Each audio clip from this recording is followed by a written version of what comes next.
সরকারি চাকরি অধ্যাদেশ বাতিল দাবিতে সচিবালয়ে কর্মচারীদের বিক্ষোভ। পর্যালোচনায় 10 সদস্যের কমিটি।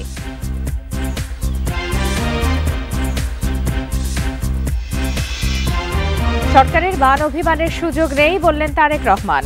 দ্রুত সংস্কার শেষে সুষ্ঠু নির্বাচনের আশা।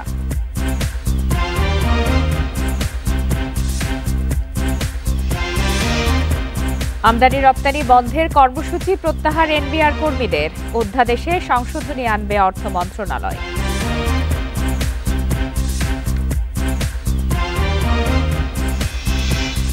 পুলিশের 8 সদস্যের বিরুদ্ধে অভিযোগ আমলে নিল ট্রাইব্যুনাল। জুলাই অভ্যুত্থান মামলার প্রথম চার্জশিট।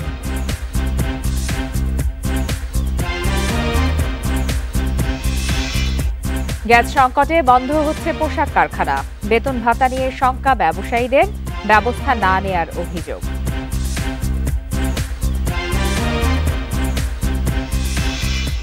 বিরতিহীন রাত 9টায় বাংলাদেশে আপনাদের সবাইকে আমন্ত্রণ জানাচ্ছি। আমি ফারহানা লোপা।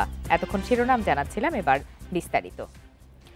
সরকারি চাকরি সংশোধন অধ্যাদেশকে নিবর্তনমূলক কালো আইন আখ্যা দিয়ে অবিলম্বে তা বাতিলের দাবি জানিয়েছেন কর্মকর্তা কর্মচারীরা। সচিবালয়ে রবিবার দ্বিতীয় দিনের মতো বিক্ষোভ করেন তারা। সোমবার সচিবালয়ের সব ফটক বন্ধের ঘোষণাও দেন আন্দোলনকারীরা। এদিকে সরকারি কর্মচারীদের দাবি পর্যালোচনায় জনপ্রশাসন মন্ত্রণালয়ের 10 সদস্যের কমিটি গঠন হয়েছে। সম্প্রতি সরকারি চাকরি সংশোধন অধ্যাদেশ 2025-এর খসড়া অনুমোদন দেয় অন্তর্বর্তী সরকার। এই আইনে তদন্ত ছাড়া 8 দিনের নোটিশে চাকরি থেকে কর্মকর্তা কর্মচারীদের অব্যাহতি দেওয়া সহ বেশ কিছু বিধান যুক্ত করা হয়। এসব বিধান প্রত্যাহারে বিক্ষোভ করে সচিবালয়ের কর্মকর্তা কর্মচারীরা।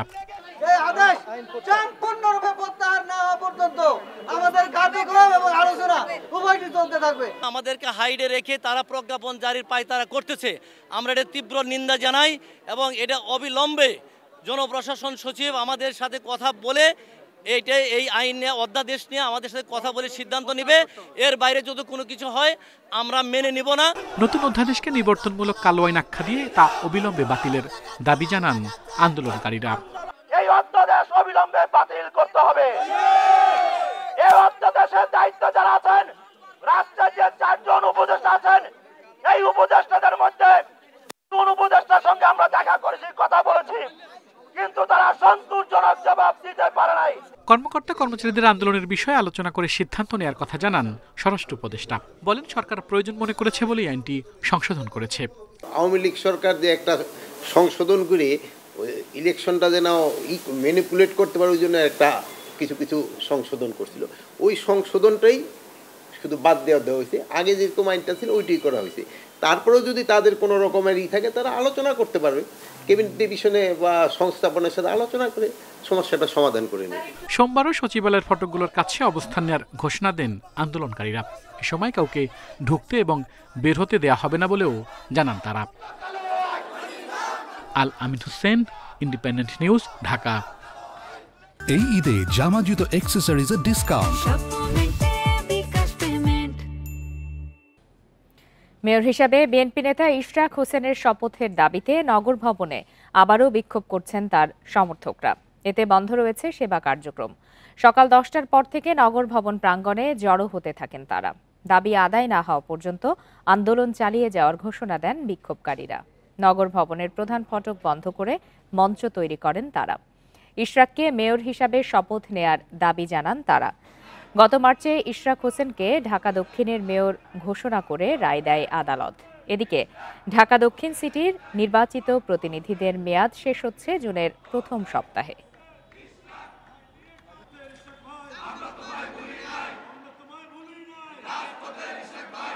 আমাদের কর্মচারীদের বেতন, বোনাস ইত্যাদি নিয়ে আমরা খুবই শঙ্কিত যে আমরা আদৌ ঈদের আগে যে পরিস্থিতি, আমরা ঈদের আগে আমাদের বেতন বোনাস পাবো কিনা। যদি এই আইটা লং টাইম করেন, আপনারা সচিবালয় অফিস করতে পারবেন না।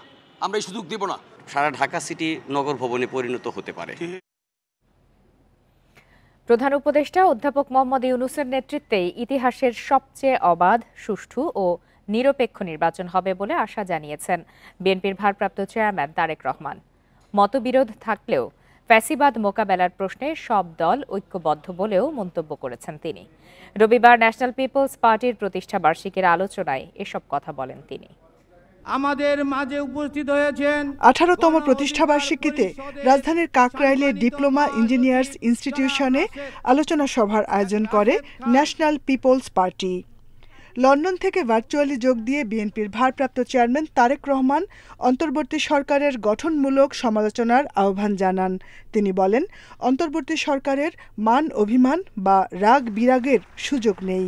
অন্তর্বর্তীকালীন সরকার কিংবা তত্ত্বাবধায়ক সরকারের চরিত্র যাই হোক, সরকারকে জনগণের কাছে জবাবদিহি করতে বাধ্য করা না গেলে ক্ষমতাসীন সরকার হয়তো নিজেদের অজান্তেই স্বৈরাচারী হয়ে ওঠে।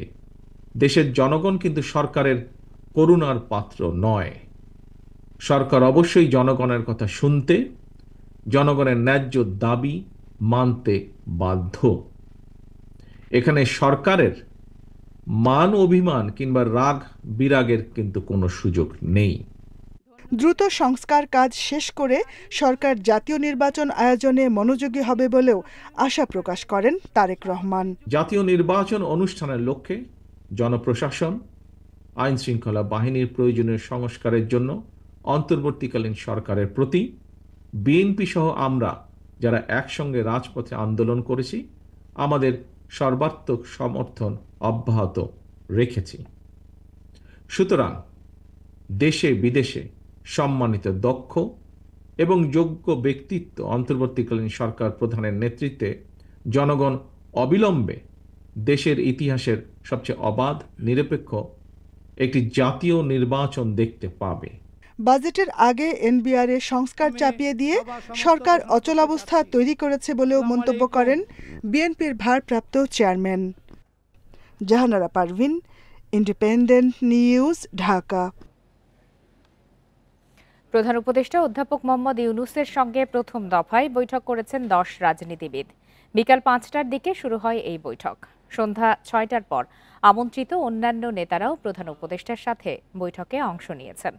প্রথম দফার বৈঠকে অংশ নেন এলডিপির সভাপতি অলি আহমেদ, নাগরিক ঐক্যের সভাপতি মাহমুদুর রহমান মান্না, বিপ্লবী ওয়ার্কার্স পার্টির সেক্রেটারি সাইফুল হক, গণসংহতি আন্দোলনের প্রধান সমন্বয়কারী জোরায়েত সাকি, সিপিবির সাবেক সভাপতি মুজাহিদুল ইসলাম সেলিম সহ বেশ কয়েকজন নেতা।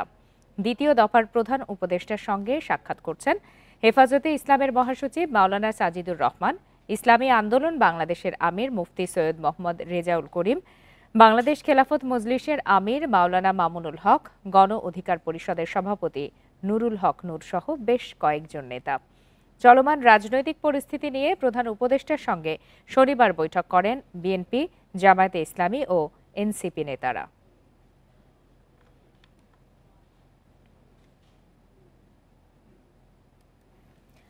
দেশের স্থিতিশীলতার জন্য সরকারকে নিয়মিত রাজনৈতিক দলের সাথে আলোচনায় বসার তাগিদ দিয়েছেন বিশেষজ্ঞরা। সেই সঙ্গে যে কোনো সিদ্ধান্ত ঐক্যমতের ভিত্তিতে নেওয়া উচিত বলে মনে করেন তারা। বলছেন, জরুরি সংস্কার, নির্বাচনী রোডম্যাপ ও বিচার, এই 3টি কাজকেই অন্তর্বর্তী সরকারের গুরুত্ব দেওয়া উচিত। ছাত্র জনতার অভ্যুত্থানের মুখে 5 আগস্ট শেখ হাসিনা সরকারের পতন হয়। এরপর সব রাজনৈতিক দলের মতের ভিত্তিতে ডক্টর মোহাম্মদ ইউনূসের নেতৃত্বে গঠিত হয় অন্তর্বর্তী সরকার। কিন্তু সম্প্রতি রাজনৈতিক দলগুলোর সঙ্গে সরকারের কিছুটা দূরত্ব সৃষ্টি হয়। এ অবস্থায় বিএনপি, জামায়াত, এনসিপি সহ রাজনৈতিক দলগুলোর সঙ্গে বৈঠক করছে সরকার। রাজনৈতিক বিশ্লেষকেরা বলছেন, দেশের স্বার্থে ঐক্য জরুরি, দূরত্ব ঘোচাতে রাজনৈতিক দলগুলোর সাথে নিয়মিত আলোচনা করা উচিত। সরকারের উচিত প্রথমত খুব ঘন ঘন রাজনৈতিক দলগুলোর সাথে কথা বলা, ফ্রিকুয়েন্টলি কথা বলা, এবং রাজনৈতিক দলগুলোর উচিত সরকারকে সহায়তা করা। কিন্তু সহায়তা তো এক পক্ষ হবে না, সরকারের যে রাজনৈতিক দলগুলোর সাথে আলাপ আলোচনা করে কাজ করছে এটা সরকারকে বোঝাতে হবে। রাজনৈতিক দলগুলোরও সরকারকে সহযোগিতা করতে হবে। মতপার্থক্য থাকলেও বিভেদ কমিয়ে আনতে হবে মত বিশেষজ্ঞদের। একটা রক্তস্নাত গণ অভ্যুত্থানের পর এই ধরনের পরিস্থিতি তৈরি হবে, সেটা কোনোভাবেই কাম্য না। কেননা বহু মানুষের জীবনের বিনিময়ে এই সরকার প্রতিষ্ঠিত হয়েছে। তো এই সরকারের রাজনৈতিক স্থিতিশীলতা, রাজনৈতিক দলগুলোর সাথে একটা সমঝোতার মধ্য দিয়ে দেশ পরিচালনা, এটা আমাদের কাছে খুবই কাঙ্ক্ষিত। বিশেষজ্ঞদের মতে জরুরি সংস্কারের সাথে নির্বাচনী রোডম্যাপও দিতে হবে, এগিয়ে নিতে হবে বিচার প্রক্রিয়াও। এটা তো পাল্টাপাল্টি হয়ে যাচ্ছে, কেউ কেউ বলছে ওকে, এক পার্টি বলছে ওদেরকে সরানো হোক, আরেক পার্টি ওদেরকে সরানো হোক। এগুলি তো ঠিক আমি খুব শুভ লক্ষণ দেখি না। এটা খুবই আমাদের মাঝে বিবাদে বাড়াবে, দেশে অন্যরা সুযোগ নিবে। গণঅভ্যুত্থানে পরাজিত শক্তিরা দেশকে অস্থিতিশীল করতে নানা ষড়যন্ত্র করছে। ঐক্যবদ্ধ না থাকলে সবার জন্যই বিপদ মনে করেন বিশ্লেষকেরা। নূরে আলম, ইন্ডিপেন্ডেন্ট নিউজ, ঢাকা। রাষ্ট্র সংস্কার ও জাতীয় সনদ তৈরির সুযোগ আর আসবে না বলে মনে করে ঐকমত্য কমিশন। ক্ষমতার বিকেন্দ্রীকরণে সবাই একমত বলে জানান কমিশনের সহ সভাপতি অধ্যাপক আলী রিয়াজ। সকালে রাজধানীর কৃষিবিদ ইনস্টিটিউশনে সুশীল সমাজের প্রতিনিধিদের সঙ্গে বৈঠকে এসব কথা বলেন তিনি। রাষ্ট্র সংস্কারে নানা শ্রেণী পেশার মানুষের সাথে আলোচনা করেছে ঐকমত্য কমিশন। তারই ধারাবাহিকতায় বৈঠক হয়েছে সুশীল সমাজের প্রতিনিধিদের সাথে। আলোচনা হয় অসাম্প্রদায়িক ক্ষমতার ভারসাম্য ও নির্বাচন ব্যবস্থার সংস্কার নিয়ে। সংবিধান, গণতন্ত্র ও বিচার ব্যবস্থার প্রতিবন্ধকতা তুলে ধরেন বিশেষজ্ঞরা। নারী সংস্কার কমিশনের রিপোর্ট নিয়ে সমালোচনায় শঙ্কা জানান বিশেষজ্ঞরা। নারীদের ক্ষমতা খর্ব করার অভিযোগ করেন তারা। আমাদের কণ্ঠরোধ করা হবে না রায়, যে আমাদের কোন কোন কোন কিছু থাকলে, কোন নিবর্তনমূলক আইন থাকলে যেটা ক্ষতিগ্রস্ত হবে, যেটা গণতন্ত্র ক্ষতিগ্রস্ত হবে, আমাদের কণ্ঠস্বর প্রকাশ করা ক্ষতিগ্রস্ত হবে। তো সেই ধরনের ভয়, সেই জুজুগুলি এখনো থাকছে। কেন থাকছে সেই জিনিসটা পরিষ্কার কিভাবে হচ্ছে এই কমিশনগুলো এবং পলিটিক্যাল দলগুলোর সাথে আলোচনার মধ্যে দিয়ে।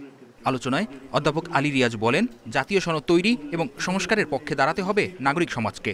আলোচনার মাধ্যমেই সমাধান খুঁজতে হবে। একটা জাতীয় সনদ তৈরির চেষ্টায় আমরা যতটা অর্জন করতে পারবো, সেটুকুর বাইরেও যেগুলো থাকবে সেগুলোর ব্যাপারেও যেন জনগণের অংশগ্রহণের ব্যবস্থাটা থাকে এবং অন্যান্য বিভিন্ন রাজনৈতিক শক্তির বাইরের শক্তিগুলো যেন সেগুলো নিয়ে আলাপ আলোচনা করে। এ সময় গণতন্ত্র রক্ষায় সব কমিশনকে স্বাধীনভাবে কাজ করার আহ্বান জানান বক্তারা। মেহেদী হাসান, ইন্ডিপেন্ডেন্ট নিউজ, ঢাকা। কর্মবিরতির কর্মসূচি প্রত্যাহার করেছে এনবিআর সংস্কার ঐক্য পরিষদ। রবিবার সন্ধ্যায় এক সংবাদ বিজ্ঞপ্তিতে বিষয়টি জানান তারা। অর্থ মন্ত্রণালয় থেকে এনবিআর বিলুপ্তির অধ্যাদেশে সংশোধনী আনা হবে মর্মে প্রকাশিত সংবাদ বিজ্ঞপ্তির পর এই সিদ্ধান্ত জানান আন্দোলনকারীরা। এর আগে এক সংবাদ বিজ্ঞপ্তিতে অর্থ মন্ত্রণালয় থেকে বলা হয়, আগামী 31 জুলাইয়ের মধ্যে অধ্যাদেশ কার্যকর হবে না। এতে আরও বলা হয়, রাজস্ব বোর্ডকে একটি স্বতন্ত্র ও বিশেষায়িত বিভাগের মর্যাদা দেয়া হবে। এ ঘোষণার পর এনবিআর সংস্কার ঐক্য পরিষদ রাজস্ব সংস্কারের লক্ষ্যে সরকারের সিদ্ধান্তকে স্বাগত জানায়।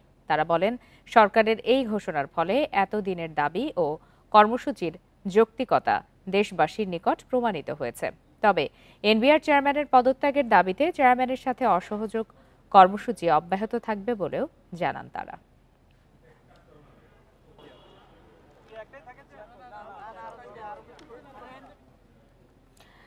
সাবেক ডিএমপি কমিশনার হাবিবুর রহমান সহ 8 পুলিশের বিরুদ্ধে মানবতা বিরোধী অপরাধের অভিযোগ আমলে নিয়েছে আন্তর্জাতিক অপরাধ ট্রাইব্যুনাল।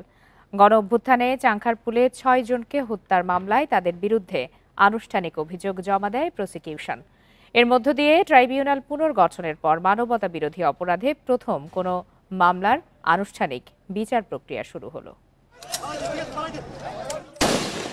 5 আগস্ট শেখ হাসিনার নেতৃত্বাধীন আওয়ামী লীগ সরকার পতনের দিন চাংখারপুলে ছাত্র জনতার উপর নির্বিচারে গুলি চালায় পুলিশ। নিহত হয় শিক্ষার্থী আনাস সহ 6 জন।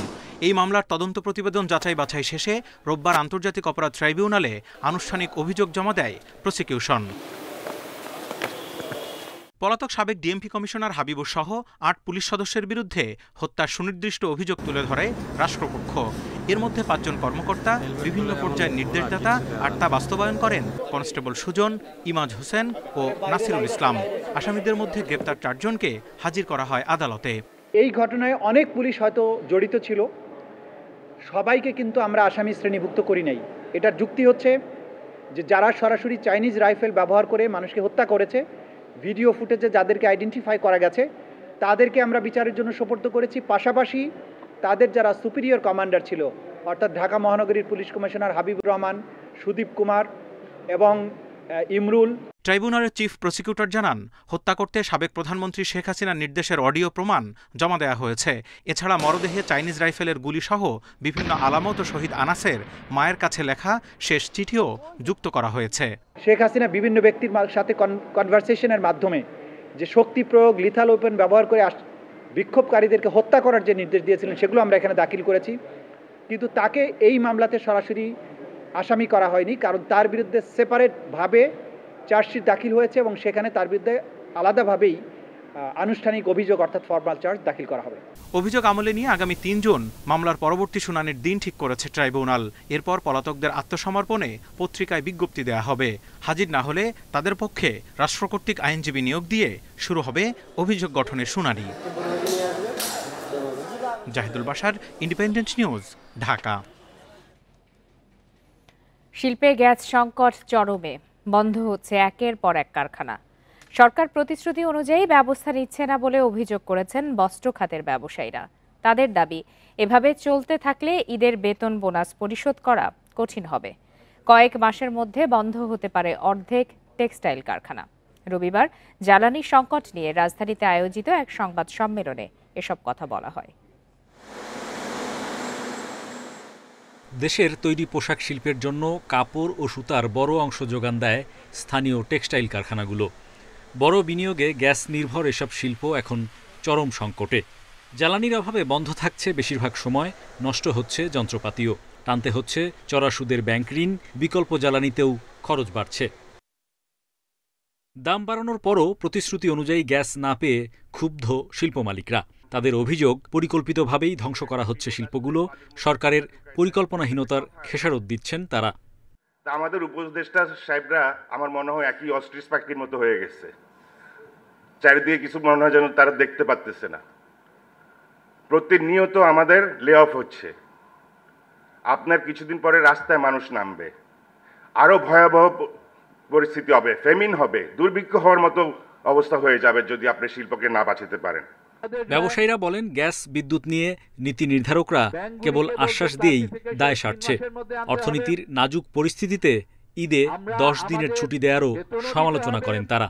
বেতন না দিতে পারলে সরকার থেকে আবার ধমক দেওয়া হচ্ছে যে এত তারিখের মধ্যে আপনাদের সবাইকে ফ্যাক্টরির বেতনও দিতে হবে, অথচ ওনারা গ্যাসও দিবেন না, ব্যাংকের ইন্টারেস্ট রেটও বাড়াবেন, আবার আমাকে গ্যাস বিলও দিতে হবে।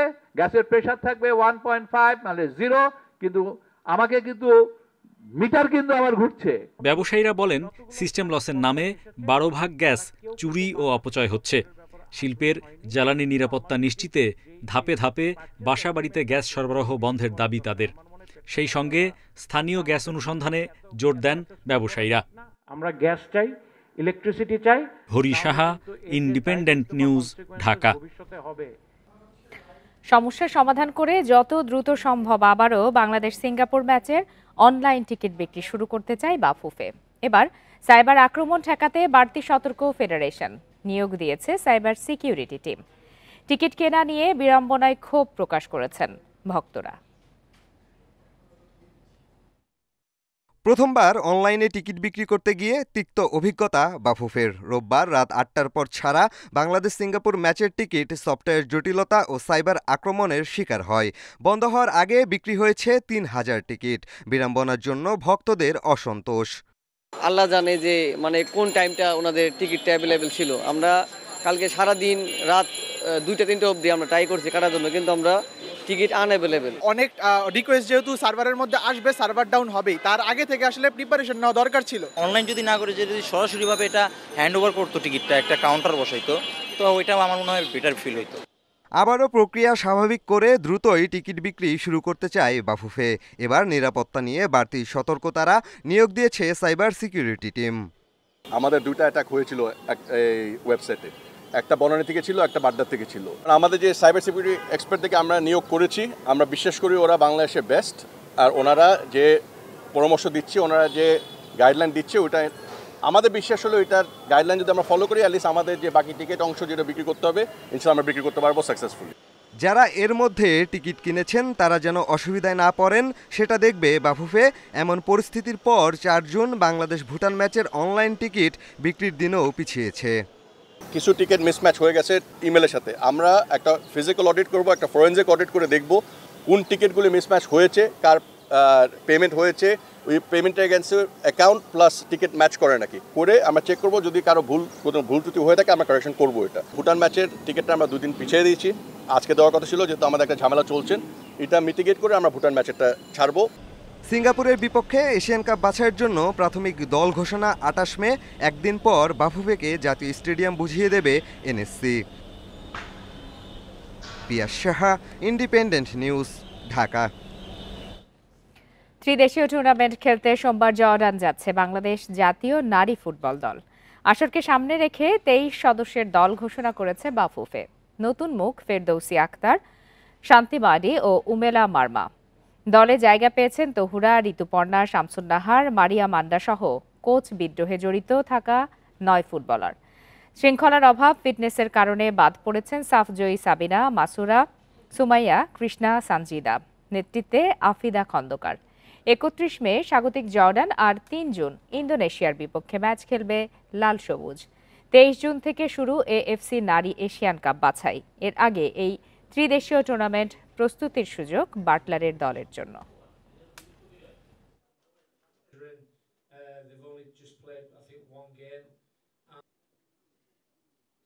আমি এটা কোচকে কখনোই জিজ্ঞেস করিনি। এটা 100% তার ফ্রিডম আছে, সে কাকে সিলেক্ট করবে কাকে করবে না সে সেটাই করবে। আমরা যেরকম রেজাল্ট চাই কোচও রেজাল্ট চাই। Why is she not in the squad is because she's hardly played any football. অনেক কিছু বিবেচনা করে তাদের দলে নেওয়া হয়নি। কেউ দেশের বাইরে, কারো শৃঙ্খলার অভাব, ফিটনেসে সমস্যাও আছে। দলে জায়গা না পাওয়ার পেছনে বিদ্রোহের কোনো সম্পর্ক নেই। যারা আছে তারা খেলোয়াড় হিসেবে যথেষ্ট ভালো। নারায়ণগঞ্জের সিদ্ধিরগঞ্জে বৈষম্য বিরোধী আন্দোলনে পোশাক কর্মী মিনারুল হত্যা মামলায় নারায়ণগঞ্জ সিটি কর্পোরেশনের সাবেক মেয়র ডাক্তার সেলিনা হায়াত আইভির 2 দিনের রিমান্ড মঞ্জুর করেছে আদালত। বিকালে নারায়ণগঞ্জের সিনিয়র জুডিশিয়াল ম্যাজিস্ট্রেট মোহসিন ইমামের আদালত এই আদেশ দেয়। এর আগে রাষ্ট্রপক্ষের আইনজীবী আইভির 7 দিনের রিমান্ড আবেদন করে। পরে আদালত 2 দিনের রিমান্ড আবেদন মঞ্জুর করে। এ সময় আইভিকে কাশিমপুর কারাগার থেকে ভার্চুয়াল শুনানিতে উপস্থিত দেখানো হয়। এর আগে গত 9 মে ভোরে নারায়ণগঞ্জ শহরের দেওভোগ এলাকার চনকা কুটির থেকে পুলিশ আইভিকে গ্রেপ্তার করে। পরে পোশাককর্মী মিনারুল হত্যা মামলায় গ্রেপ্তার দেখিয়ে আদালতে তোলা হলে বিচারক তাকে কারাগারে পাঠানোর নির্দেশ দেন। এই মামলার আয়ও তাকে 7 দিনের রিমান্ড চেয়েছেন। আজকে বিজ্ঞ আদালত উভয় পক্ষের শুনানি অন্তে 2 দিনের পুলিশ রিমান্ড মঞ্জুর করেছেন। এবার লবণযুক্ত প্রতি পিস গরুর চামড়ার দাম 1150 টাকা নির্ধারণ করা হয়েছে। তবে ঢাকায় দাম 1350 টাকা। বাণিজ্য উপদেষ্টা জানান, কোরবানির পর 10 দিন ঢাকায় কাঁচা চামড়া ঢুকবে না। এবার কাঁচা চামড়া রপ্তানিতে নিষেধাজ্ঞা প্রত্যাহার করা হয়েছে। এদিকে স্বরাষ্ট্র উপদেষ্টা জানান, 12 ঘন্টার মধ্যে অপসারণ করা হবে কোরবানির বর্জ্য। সচিবালয়ে এ নিয়ে 2টি আলাদা বৈঠক হয়েছে। কোরবানির বাকি প্রায় 12 দিন। এরই মধ্যে গরুর হাটের ইজারা সহ প্রায় সব প্রস্তুতি শেষ।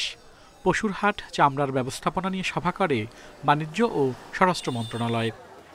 বৈঠক শেষে চামড়ার দাম ঘোষণা করেন বাণিজ্য উপদেষ্টা। জানান, এবছর প্রতি বর্গফুট লবণযুক্ত গরুর চামড়ার দাম ঢাকায় 60 থেকে 65 টাকা, বাইরে 55 থেকে 60 টাকা, আর খাসির চামড়া 22 থেকে 27 টাকা এবং বকরির চামড়া 20 থেকে 22 টাকা। এবার চামড়া রপ্তানিরও অনুমতি দেওয়া হচ্ছে। আমরা আন্তর্জাতিক বাজারে কাঁচা চামড়া অথবা ওয়েট ব্লু চামড়া সাময়িকভাবে, যেটা বাংলাদেশ থেকে রপ্তানি নিষিদ্ধ তালিকায় ছিল, এই নিষিদ্ধ তালিকা থেকে আমরা তুলে দিচ্ছি, সো দ্যাট ইন্টারন্যাশনাল মার্কেটে সরাসরি, যদি স্থানীয় বাজারে এই মূল্য পাওয়া না যায়, যদি চেষ্টা করেন যেন আন্তর্জাতিক বাজারে সরাসরি বিক্রি করে দিতে পারেন। এদিকে পশুর হাট ও কাঁচা চামড়া ব্যবস্থাপনা এবং ঈদের আইনশৃঙ্খলা নিয়ে সভা করে স্বরাষ্ট্র মন্ত্রণালয়। পরে উপদেষ্টা জানান, এবার ঢাকার 2 সিটিতে 20টি হাট বসবে, সড়কে বসানো যাবে না। গরুর হাটগুলিতে যেমন গরুর চিকিৎসকরাও থাকবে, যেহেতু অসুস্থ গরু যেন এখানে বিক্রি না হয়, প্লাস আমাদের নর্মাল যারা ডাক্তার মানুষ এরও থাকবে, যেহেতু অনেক সময় এই গরুর হাটে যারা আনে গরু নামানো থাকে তারাও অনেক কিন্তু আহত হয়, তাদেরও জন্য একটা চিকিৎসার ব্যবস্থা থাকে। আর একটা জিনিস বলা হয়েছে, এই গরুর যে গাড়ি এইগুলি আসবে ট্রাকগুলি, এগুলি কোনো অবস্থায় রাস্তায় নামানো যাবে না। এটার জন্য প্রত্যেকটা হাট তার নিজস্ব বন্দোবস্ত করবে, যেটা নিয়ে রাস্তা থেকে অনেক দূরে হবে। কাঁচা চামড়া সংরক্ষণের জন্য মাদ্রাসা ও এতিমখানায় 30,000 টন লবণ সরবরাহ করা হবে। আল আমিন হোসেন, ইন্ডিপেন্ডেন্ট নিউজ, ঢাকা। ঈদুল আজহা উপলক্ষে আগামী 5 জুন থেকে 10 জুন টানা 10 দিন ছুটি থাকবে। এ সময় বন্ধ থাকবে ব্যাংকও। তবে তৈরি পোশাক শিল্পে কর্মরত শ্রমিক, কর্মচারী ও কর্মকর্তাদের বেতন, বোনাস সহ অন্যান্য ভাতা পরিশোধের সুবিধার্থে পোশাক শিল্প এলাকায় 5, 11 ও 12 জুন সীমিত পরিসরে ব্যাংক খোলা রাখতে বলা হয়েছে। বাংলাদেশ ব্যাংকের এই সংক্রান্ত নির্দেশনায় বলা হয়েছে, শিল্পে কর্মরত শ্রমিক কর্মচারীদের বেতন, বোনাস ও অন্যান্য ভাতাদি পরিশোধের সুবিধার্থে আগামী 5 জুন সীমিত পরিসরে ব্যাংকের শাখা খোলা থাকবে। শিল্পঘন ঢাকা মহানগরী, আশুলিয়া, টঙ্গী, গাজীপুর, সাভার, ভালুকা, নারায়ণগঞ্জ ও চট্টগ্রামে অবস্থিত পোশাক শিল্পের লেনদেনের সংশ্লিষ্ট এলাকার বাণিজ্যিক ব্যাংকের শাখাগুলোতে লেনদেন হবে সকাল 10টা থেকে দুপুর 2টা পর্যন্ত এবং ব্যাংক খোলা থাকবে বিকাল 4টা পর্যন্ত।